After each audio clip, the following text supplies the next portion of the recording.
Hey everyone, today I'm going to show you how to find your Google Authenticator setup key. So this is helpful if you're setting up two-step verification, but you cannot scan the QR code on the screen instead of scanning the QR code. Most websites also let you view a setup key. That setup key is what you can type into Google Authenticator manually. So to start, go to the account or website where you want to turn on two-step verification. So in this example, you can use your Google account, open your Google settings, then go to security section. And from there, you look for two-step verification and continue with the setup.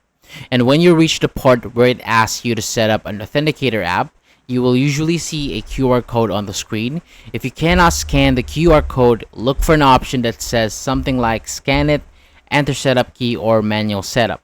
So click that option and the website should show you the setup key. Now, open the Google Authenticator app on your phone, tap the plus button, then choose enter a setup key. For the account name, type the name of the website or account so you can recognize it later. After that, enter the setup key shown on your screen, then tap add. So once the account is added, Google Authenticator will show a code that changes every few seconds.